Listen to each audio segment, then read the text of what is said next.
I'm Rick Shweder. I'm a cultural anthropologist and a cultural psychologist at the University of Chicago. I'm a professor of comparative human development. In fact, I studied 40 years ago at Harvard University with the world's greatest expert on comparative human development, an anthropologist named John Whiting. And that's when I began to become curious about diverse childhoods, the many worlds of childhood around the world and within the United States.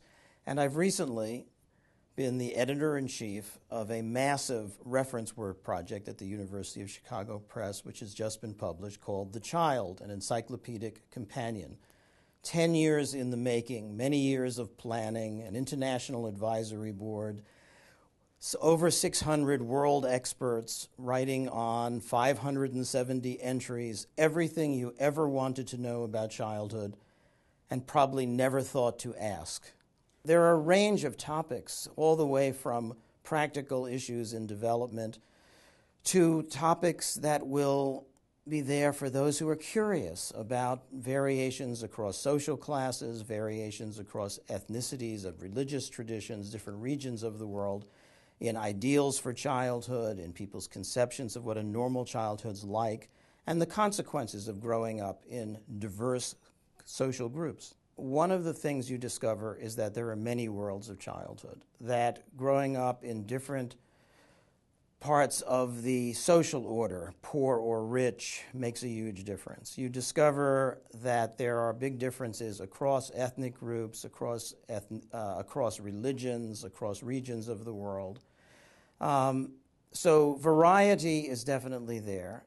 If there are, however, some trends in certain directions, and one thing that seems to have happened is that the world has become much more child-focused.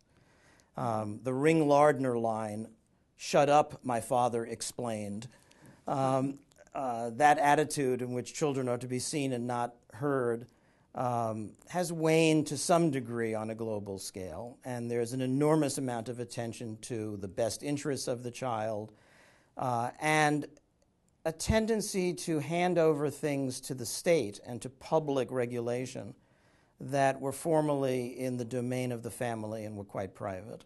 There are 16 countries in the world who now criminalize, or at least make illegal, the parental use of spanking with their own children. And in those cases, the state is playing a huge role in monitoring and, in a sense, becoming the parent. Even in the United States, of course, the ultimate parent is the state, but we are very reluctant to have the state take over the functions of the family and to interfere with governance in the family, and it's only in very extreme cases where we do that. This book is aimed both at a non-specialist and a specialist audience. It's written in a way that's accessible very broadly. There's very little jargon in the book. And no matter what area you're in, whether you are a child and adolescent psychiatrist, whether you are a lawyer, whether you are a school teacher, you're going to find information that is written clearly, is transparent, and it summarizes some complex body of knowledge in a very direct way in essays that range between 500 words and 4,500 words. And it will direct you to other references if you care to follow up. So this is a way of gaining quick, authoritative knowledge that I think you'll find is both eye-opening, humane, and balanced, written by leading figures who are authorities on these topics.